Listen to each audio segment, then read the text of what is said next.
दोस्तों G20 summit की presidency के साथ साथ इस साल भारत एससीओ की चेयरमैनशिप भी होल्ड करता है। शंघाई कोऑपरेशन ऑर्गेनाइजेशन यानी एससीओ का 22वां शिखर सम्मेलन 4 जुलाई को ऑर्गेनाइज किया गया था, जहां इसे भारत द्वारा होस्ट किया जाना था, जिसमें एससीओ के जितने भी सदस्य देश हैं उनके प्रधानमंत्री या फिर प्रेसिडेंट भारत आने वाले थे। प्रधानमंत्री यहां आए सदस्यों के साथ एक बायलैटरल मीटिंग करती और अगर कोई कंट्री रिक्वेस्ट करती तो उनकी पर्सनल मीटिंग रखवाई जाती। आपको बता दें, रूस और इंडिया के बीच भी एक बहुत बड़ी बायलैटरल डील होने जा रही थी, जिसको रूस और भारत दोनों ही पक्षों के लिए काफी इंपॉर्टेंट माना जा रहा था। लेकिन दोस्तों, अब ऐसा कुछ नहीं होने वाला। कोई सदस्य भारत नहीं आने वाले अब। पर ऐसा नहीं है कि मीटिंग ही नहीं होगी। इंस्टीड अब वर्चुअली फॉर्मेट में इस एससीओ मीटिंग को ऑर्गेनाइज किया जाएगा।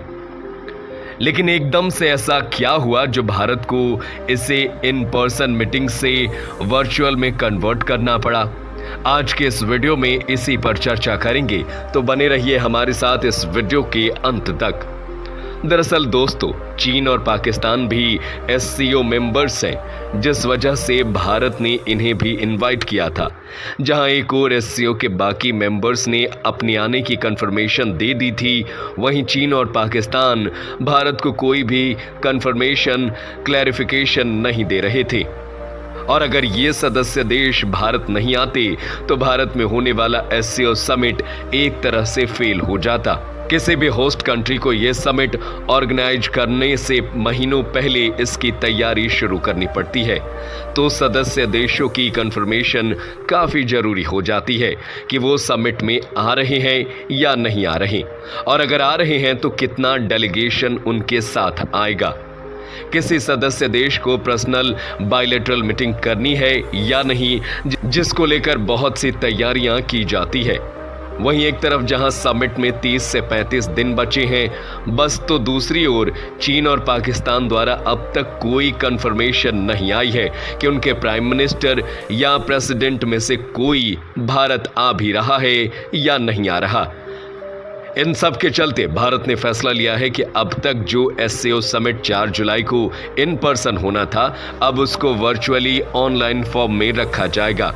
चीन और पाकिस्तान के अलावा सभी सदस्य देश भारत आने वाले थे और इस मीटिंग को फिजिकली अटेंड करने वाले थे। लेकिन वहीं इस अचानक से लिए हुए फैसले के बाद अब इन्हें अपने देश में बैठकर ही मीटिंग को ऑनलाइन अटेंड करना पड़ेगा। भारतीय विदेश मंत्रालय द्वारा जारी किए गए नोटिफिकेशन में इस फैसले का मेन रीजन भी नहीं बताया गया है, और विदाउट एनी रीजन इस समिट को वर्चुअली कन्वर्ट करने से भारत पर कई सवाल खड़े हो रहे हैं। कहा जा रहा है कि अभी तो ऐसा कोई पैंडेमिक जैसा सिचुएशन भी नहीं है, तो ये ऑनलाइन मोड क्यों प्रेफर किया जा रहा है और क्यों भारत खुद को एससीओ से दूर कर रहा है? जैसे कि हम जानते हैं कि रूस और चीन का एससीओ में काफ़ी इन्फ्लुएंस है, और ऐसे में भारत के एससीओ से दूरी बनाने पर काफ़ी सवाल खड़े हो रहे हैं। बात करें चीन पाकिस्तान की कंफर्मेशन की, तो पाकिस्तान के प्रधानमंत्री पाकिस्तान में चल रहे पॉलिटिकल क्राइसिस में उलझे हैं, जिस कारण वो भारत आने के लिए कोई कंफर्मेशन नहीं दे पा रहे थे। इसी के साथ चीन की बात की जाए तो सब जानते हैं कि चीन भारत का सबसे बड़ा राइवल देश है, और पिछले 3 सालों से इन दोनों देशों के डिस्प्यूट के चलते दोनों देशों के बीच टेंशन कम नहीं हुई है। जहां कहा जा रहा है कि चीन झुकने को बिल्कुल तैयार नहीं है, इसीलिए चीन की ओर से भी कोई कंफर्मेशन नहीं आ रही थी। और इन डिस्प्यूट के चलते चीन अगर एससीओ मीटिंग में आता भी तो भारत और चीन ठीक ढंग से कोई चर्चा नहीं कर पाते और ना कोई कंक्लूजन पर पहुंचते, जिस वजह से ये मीटिंग पूरी तरह से फेल साबित हो जाती। इन सब के चलते भारत ने वर्चुअल मीटिंग करने का जो फैसला लिया वो सही है या नहीं? दोस्तों, आपको क्या लगता है? हमें अपनी राय कमेंट करके ज़रूर बताएं, और ऐसे ही दिलचस्प खबरों के लिए हमें सब्सक्राइब करना बिल्कुल ना भूलें।